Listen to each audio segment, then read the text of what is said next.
Narbonne est une ville qui est amoureuse du cyclisme puisque le Tour est passé à plusieurs reprises. Il a fait étape à 9 reprises et c'est vrai qu'il y a quelques années, il y avait un camp d'entraînement cycliste et toutes les meilleures équipes venaient l'hiver à Narbonne-Plage, donc il y a une tradition. Il y a également des clubs sportifs, le Vélo Sprint Narbonnais, dont Stéphane Goubert est licencié. Il y a également des jeunes, ça fait 4 ans successifs qu'ils sont champions du Languedoc-Roussillon. Donc au-delà bien sûr du spectacle du Tour, il y a une formation qui est assurée par des bénévoles tout au sein de l'année.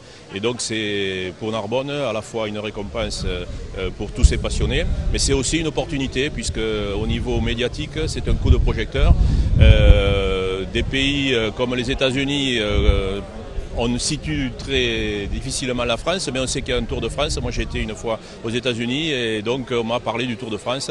Donc c'est un coup de projecteur. En plus la retransmission par la télévision est un atout puisque ça permet de découvrir les régions de France. Et un sondage récent d'ailleurs le disait, les gens regardent le Tour parce qu'ils découvrent la France. Et nous avons ici un patrimoine riche, nous avons aussi le vignoble et je crois que c'est une promotion importante pour une ville comme Narbonne. À l'unanimité, nous avons décidé donc de soutenir le Tour de France.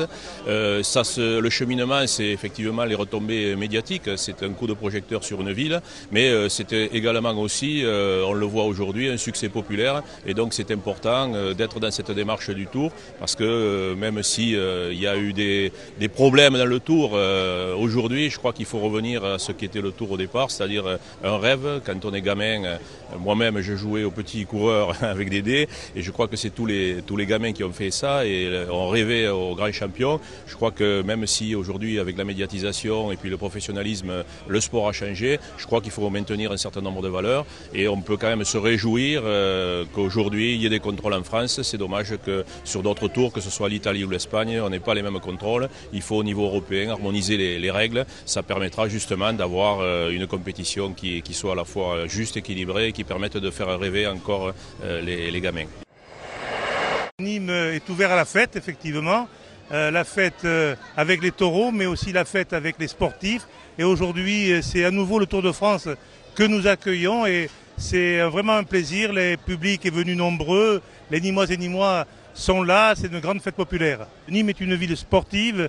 Nous avons du foot, nous avons du hand, nous avons du rugby et nous avons du cyclisme. Effectivement, Nîmes a beaucoup de clubs cyclistes et effectivement, la preuve en est, c'est que vous voyez ce public nombreux qui est venu, la ferveur autour de ces coureurs. Je crois que c'est un moment très très très fort pour la ville de Nîmes. Nous voyons l'arrivée sur les allées Jean Jaurès en cette fin d'après-midi. Demain matin, nous serons devant les arènes, dans notre amphithéâtre de 2000 ans qui les accueillera. Ça va être un moment extraordinaire parce qu'il y aura des images très très fortes à faire. C'est le plus bel amphithéâtre du monde, donc je crois que là aussi, il va y avoir des images fortes, des coureurs qui seront prêts pour partir pour une nouvelle étape.